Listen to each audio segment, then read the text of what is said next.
रात के 12:30 बजे थे। अंधेरी स्टेशन के बाहर सड़कें बारिश से भीगी हुई चमक रही थी। एक कोने में स्ट्रीट लाइट की पीली रोशनी के नीचे एक ऑटो खड़ा था और उसके साथ उसका ड्राइवर राजू। दिन भर की थकान के बाद राजू आखिरी सवारी के इंतजार में था। तभी धुंध और बारिश के बीच से एक धुंधला सा साया उसकी ओर बढ़ने लगा। भाई साहब, मुरुन जाना है, मिल जाएगा ऑटो? हाँ मैडम, क्यों नहीं, बैठिए। पर इतनी रात को अकेले? जरूरी काम है, आप बस चलिए। राजू ने रिवर्स गियर मारा, ऑटो चल पड़ा।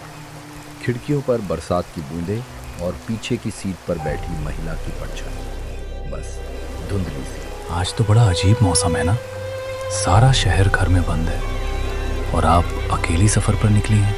कुछ यात्राएं रोकनी नहीं चाहिए, चाहे रात हो या बारिश। सही बात है।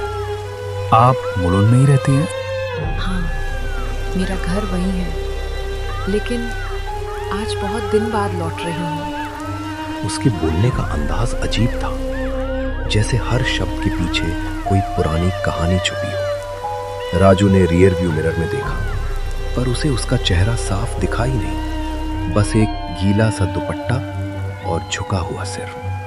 बाद सड़क और भी सुनसान हो गई। लैंप पोस्ट दूर दूर दिखते थे, बीच में गहरा अंधेरा। राजू ने फिर एक नजर शीशे में डाली और उसका दिल जोर से धड़क उठा। पीछे की सीट खाली थी, महिला कहीं नजर नहीं आ रही। मैडम? राजू ने ऑटो रोका और पीछे मुड़कर देखा। सीट पर सिर्फ एक गीला दुपट्टा पड़ा था और पानी की बूंदें जैसे वहीं टपकती रुक गई। ये कहाँ गई? अभी तो यहीं बैठी थी, कहीं उतरी क्या? मैंने देखा भी नहीं। राजू ने खुद को समझाया, शायद वो जल्दी में उतर गई होगी, उसे ध्यान न रहा। वो फिर आगे बढ़ा, पर कुछ ही सेकंड बाद उसकी आंखें फैल गईं। सड़क किनारे पीली स्ट्रीट लाइट के नीचे वही महिला सफेद कपड़ों में सिर झुकाए अकेली चल रही थी, जैसे कभी ऑटो में बैठी ही ना। मैडम, आप यहाँ कैसे? आप तो अभी मेरी ऑटो में थी।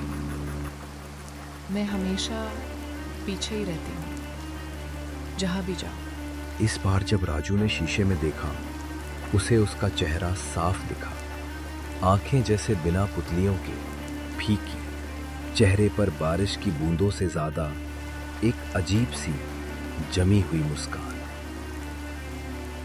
कुछ नहीं, कुछ नहीं, तू डर रहा है राजू, बस सवारी है, पैसे लेकर छोड़ दे बस। हाँ भाई राजू, इतनी रात को सब ठीक तो है? नहीं रे शंभू, अभी एक मैडम को अंधेरी से बैठाया था मुरुंड के लिए, ऑटो से गायब हो गई। फिर आगे सड़क पर चलती दिखी, मेरे ऑटो में बैठी हैं, पर पीछे सीट खाली थी अभी थोड़ी देर पहले। कौन सी रोड पे है तू अभी? मुलुंड रोड पे, टोल के पास? हाँ, अभी टोल आने वाला है, सामने बस वही सड़क और कुछ नहीं। राजू, वहाँ मत रुकना। आज से ठीक 1 साल पहले इसी रोड पर एक औरत की मौत हुई थी। मुलुंड रोड एक्सीडेंट, रात के यही टाइम, यही बरसात। लोग कहते हैं वो आज भी लिफ्ट मांगती है, ऑटो वालों से, टैक्सी वालों से। शंभू की आवाज़ कांप रही थी और राजू का गला सूख चुका था। उसने धीमे से मोबाइल नीचे रखा और शीशे में फिर नजर डाली। पीछे की सीट पर अब वो साफ दिख रही थी। सफ़ेद कपड़े अब खून से सने हुए, बाल बिखरे, चेहरा पीला, होठ नीले, और फिर भी वो मुस्कुरा रही थी। घर पहुंच गई, अब मुझे उतरना है। ऑटो एक सुनसान मोड़ पर रुक गया। कोई घर नहीं, कोई इमारत नहीं, बस सड़क, पेड़ और अंधेरा। मैडम, यहाँ आपका घर? यही मेरी आखिरी सवारी खत्म हुई थी, यहीं से मुझे उठाया था स्ट्रेचर पर।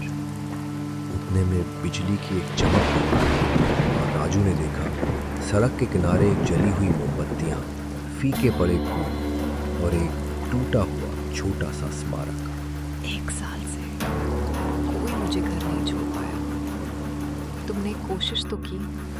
ऑटो से उतरी पर जमीन पर उसके पैर नहीं पड़े, बस जैसे धुंध की तरह हवा में फिसलती हुई उस स्मारक की ओर बढ़ गई। कुछ ही पल में वो अंधेरे में घुल गई। सड़क पर बस एक हल्की सी गीली जगह बची, जैसे कोई अभी अभी वहीं बैठा।